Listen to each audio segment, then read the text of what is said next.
Solombavambahoaka maromaro moa no tazana teny amin'ny kianjany 13 mai androany tsy teny ankianja ihany fa nisy ny tolona nataotao amin'ny anterimera hoe ireo solombavambahoaka mpanohitra ka nafahana nanao ny motion d'apaisement ny filoham-pirenena. Nanambara ihany koa solombavambahoaka Razara Pierre ny hoe raha mbola miziriziry ireo solombavambahoaka Irmara dia tsy olana fa raha vao koa ny anterimeram-pirenena hoy Fidèle Razara Pierre satria tamin'ny fifidianana teo dia ianareo no nitondra izahay nanohitra ny falany koa maika vao izao dia tsy olany hoy ity solombavambahoaka ity raha nilaza heviny teny amin'ny kianjany 13 May. Hilaza kely ny zavatra efa nandalo teto a Madagasikara moa isika mialohany hilazantsika ny zava-misy ankehitriny raha tsy hevintsika moa tany amin'ny faritra atsimony Madagasikara dia nisy ny antsona hoe Colonel Fanapera ary niresaka mivantana teo anatrehan'ny filohan'ny Repoblika. Rehefa vita moa ny resaka izay nataon'ny Colonel Fanapera dia torana tsy nahatsiaro tena izy. Rehefa nitranga moa ireny zavatra ireny dia tsy faly tamin'ny filoha Andry Rajoelina ny zanany Andriamatoa Percy Fanapera ka nampitandrina mafy ny filohan'ny Repoblika tamin'izany fotoana izany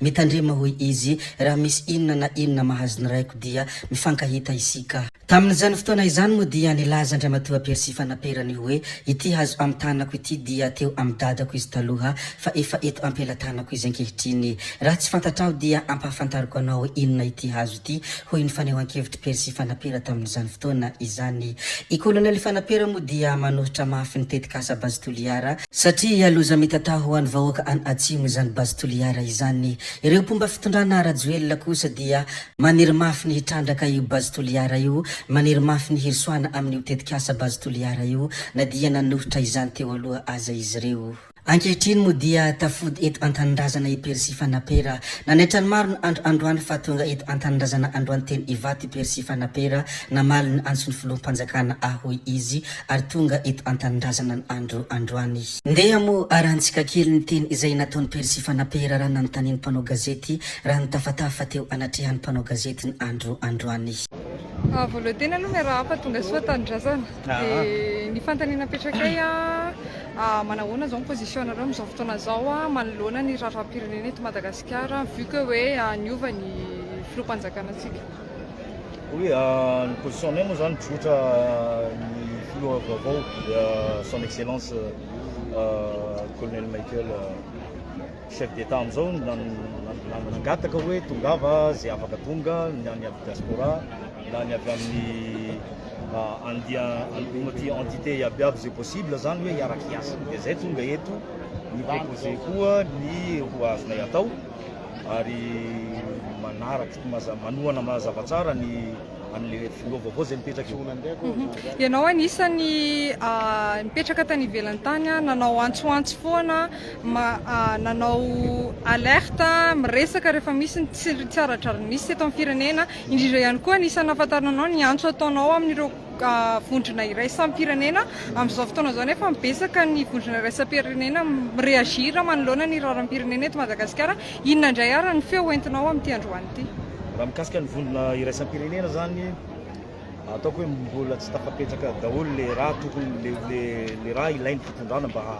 hoentina hanarina le firenena zany ataoko fa ny programme ny filoham-pirenena amizao ny colonel zany mbola tsy tafapetraka dia zay mahatonga ny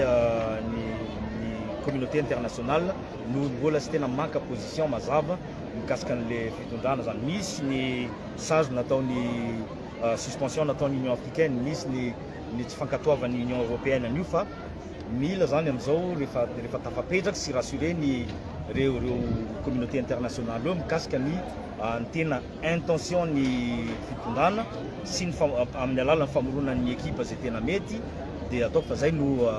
hampiova anioka ny afatra petraka eto zany dia hoe ndao hiara hanohana ny président vaovao mba ahafahany communauté internationale mahita hoe arahiny vahoaka izy tony nanarahany vahoaka azy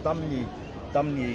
reny hetsika nataony tamin'ny voalohany taona. Andriamatoa président efa vonona be ny volavolan-dalam-panorenana fédéral hoentinareo satria manomana an'izany fanomana fitsapahana vahoaka zany ny fitondram-panjakana vaovao amin'izao fotoana. Hoe mazava ho azy efa vonona maro ny technicianina miara-miasa aminay nanomboka tamin'ny nanaovanay an'ireny antso tamin'ny janvier 2025 reny mikasika ny hoe aleo ny état ny fédéralisme no hitanay hoe vahaolana amin'ity problème misy ety efa be da be ny technicianina nanatona anay, be da be ny tanora, maro ny mpianatra avara-pianara izay manampy anay amin'ny famolavolana io ka raha maly an'izay fantany zay de hoe marina efa misy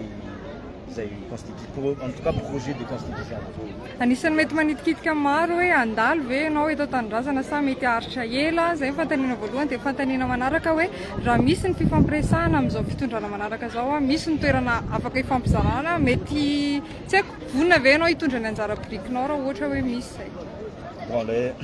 hoe le fantaninao hoe mauvais jeu jany eto elana io miankina am'le raha le raha hatao zany hoe am'izao raha ohatra ka raha ny fahitako azy de hoe misokatra amin'ny varavara le président mifampiresaka am'ireo andian'olo rehetrarehetra donc avy zany zahay am'izay zay na anisany mahatonga na eto am'izao ny hoe raha misy fizarana toerany bon zay moa amiko manokana raha ohatra fanampiarampiasiny resako de manana double casquette zany eo le expérience maramila de eo le fanirina hametraka an'ity état fédéral ty na le fédéralisme ka raha misy am'ireo ataontsika hoe canal roa reo no mety hoe ilany fitondrana ka hoe proposé andreo atony mety ka raha ohatra ka mety amin'ny MRFM ny ino ty ny mouvement misy anay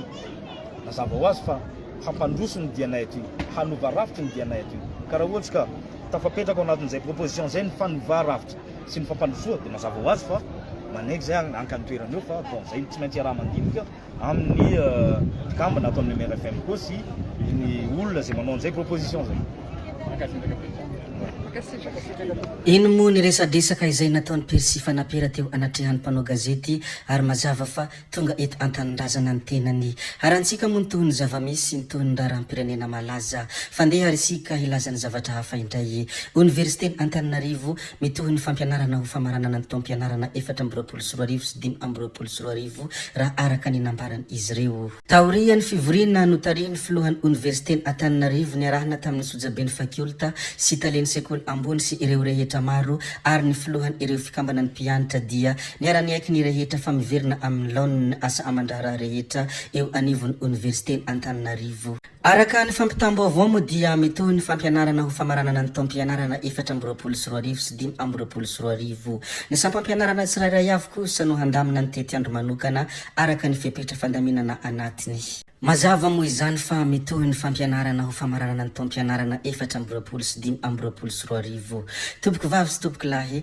zay ihany koa no namarana ny video antsika koa dia mankasitraka anareo na vitany hainao hatramin'ny farany ary mbola manentana anareo foana ny mbola hanaraka ny video manaraka izay alatsaka iaty misesisesy zay fa tsy halavenay ny resaka hametra beloma izay veloma vetivety fa tsy hoe akory veloma mandrakizay amin'ny manaraka indray no manao ny misimisy veloma ary tompoko lahy veloma tompoko vavy